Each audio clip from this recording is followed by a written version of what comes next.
અરવલ્લી જિલ્લાના મોડાસા શહેરમાં આજરોજ કોંગ્રેસની જન આક્રોશ યાત્રા આવી પહોંચી હતી ત્યારે મોડાસા શહેર કોંગ્રેસનો શંખનાદ કરતા પેલેટ ચોકડીથી લઈ ડોક્ટર બાબા સાહેબ આંબેડકર સ્ટેચ્યુ પર ફુલહાર કરી ત્યારબાદ ડુંગરવાડા ચોકડી મખદુમ હાઈસ્કૂલ પાસે સરદાર સ્ટેચ્યુ પર ફુલહાર કરી સમગ્ર શહેરમાં પરિભ્રમણ કરી અને માલપુર રોડ પરના એસઆર પેટ્રોલ પંપના મેદાનમાં અમિત ચાવડા દ્વારા જનસભા સંબોધવામાં આવી હતી જે દરમિયાન અમિત ચાવડાએ ભાજપ ઉપર આકરા પ્રહારો કર્યા અને ભાજપને વોટ ચોરની નીતિ ગણાવી ત્યારે જો ભાજપ તેના કાર્યથી વાત નહીં આવે તો નેપાળ જેવી હાલત થશે તેવું પણ તેમના વક્તવ્યમાં જણાવ્યું અને આ સભામાં જન્મી ત્યારે આ જન આક્રોશ યાત્રા અરવલ્લી જિલ્લાના તાલુકાઓમાં અને ગામડે ગામડે ફરવા નીકળી હતી. રિપોર્ટર વાલંબારિયા, અરવલ્લી, માલપુર. સમગ્ર ગુજરાતના લોકોના અવાજને બુલંદ કરવા માટે જે અન્યાય છે, ભેદભાવ છે, તકલીફો છે, દર્દ છે, આક્રોશ છે એને વાચા આપવા માટે આયોજિત આ જન આક્રોશ યાત્રા આજે અરવલ્લી જિલ્લામાં મોડાસા ખાતે શરૂઆત થઈ છે. આખા જિલ્લામાં ગઈકાલે પણ શામળાજી હોય, મેઘરજના ગ્રામ્ય વિસ્તારોમાં ભ્રમણ કર્યું.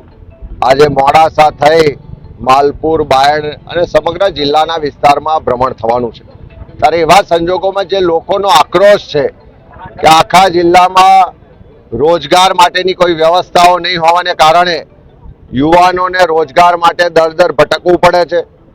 અનેક એવા માલપુરને એવા વિસ્તારો છે કે જ્યાં તાલુકા કક્ષાએ કોલેજની વ્યવસ્થા નહીં હોવાને કારણે દીકરા દીકરીઓને ભણવામાં પણ મુશ્કેલી પડે છે.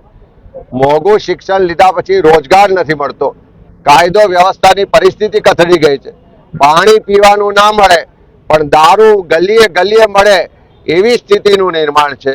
ચારે બાજુ નગરપાલિકામાં ભ્રષ્ટાચાર છે, વહીવટી તંત્રમાં ભ્રષ્ટાચાર છે, ચારે તરફ લૂંટ ચાલે છે.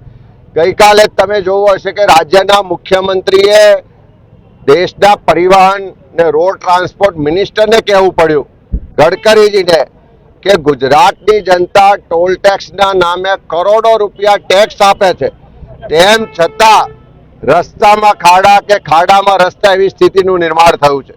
ત્યારે કાયદો વ્યવસ્થાની પરિસ્થિતિ કથળી છે, ખેડૂતો દેવાદાર થયા છે, ખેડૂતો આર્થિક રીતે તકલીફમાં હોવાને કારણે સરકાર પાસે જે પેકેજના નામે પડીકું જાહેર થયું એની સામે આક્રોશ વ્યક્ત કરે છે. રોજગારની તક નથી, શિક્ષણની વ્યવસ્થાઓ નથી, ચારે તરફ ભ્રષ્ટાચાર છે. આ બધા જ મુદ્દાઓને લઈ અને લોકો આ યાત્રામાં પોતાની વાત, પોતાના મુદ્દા રજૂ કરી રહ્યા છે. ગઈકાલે જોયું હશે કે એક શાળાના બાળકોએ કીધું કે આખા અઠવાડિયા દરમિયાન જે મધ્યાહન ભોજનમાં ભોજન મળે છે એમાં એક પણ દિવસ એને શાકભાજી આપવામાં નથી આવતી. કરોડો રૂપિયા આપણે દર વર્ષે ખર્ચીએ છીએ. કરોડો રૂપિયાનું બજેટ ખર્ચ્યા પછી ક્યાંક ને ક્યાંક આ સત્તામાં બેઠેલા લોકોના ભ્રષ્ટાચારને કારણે એ બાળકોના પેટમાં શાકભાજી નથી પહોંચતી.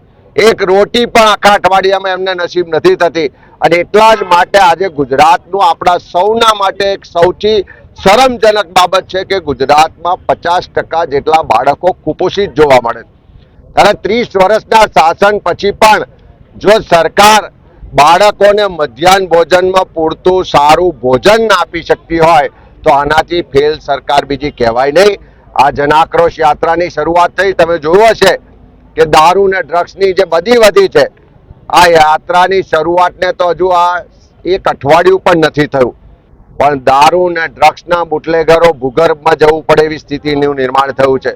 જે બુટલેગરોને હપ્તાખોર પોલીસ છે, સરકારમાં બેઠેલા લોકો હપ્તા લઈ રહ્યા છે, બધા ખુલ્લા પડી રહ્યા છે.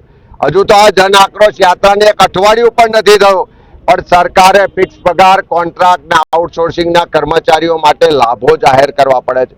હું ગુજરાતના લોકોને વિશ્વાસ અપાવું છું કે એકવાર પક્ષાપક્ષીથી ઉપર રહી તમારા હક અધિકારની આ લડાઈમાં અમારી સાથે જોડાઓ. આ જન આક્રોશ યાત્રાના માધ્યમથી તમારા પ્રશ્નોને, તમારા અવાજને બુલંદ કરો. આ સરકારને ઝૂકવું પડશે. ગુજરાતમાંથી ખેડૂતોના સંપૂર્ણ દેવા માફ કરવા પડશે. ગુજરાતના યુવાનોને કાયમી રોજગાર આપવો પડશે. ફિક્સ પગાર, કોન્ટ્રાક્ટ ને આઉટસોર્સિંગ પ્રથા નાબૂદ કરવી પડશે.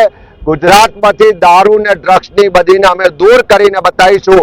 અને આ જેટલા ભ્રષ્ટાચારીઓ છે એને જેલના સળિયા પાછળ મોકલીને બતાવીશું. ત્યારે આવો આપ સૌનો સહકાર મળે ત્યારે આખા અરવલ્લી જિલ્લાનો આભાર માનું છું કે બધાએ ખૂબ ઉમળકાભેર સ્વાગત કર્યું, યાત્રાને સમર્થન આપીને એમના મુદ્દા માટે આવનારા દિવસોમાં કોંગ્રેસ પાર્ટી લડશે અને અહીંના લોકોને એનો હક અધિકાર અપાવશે.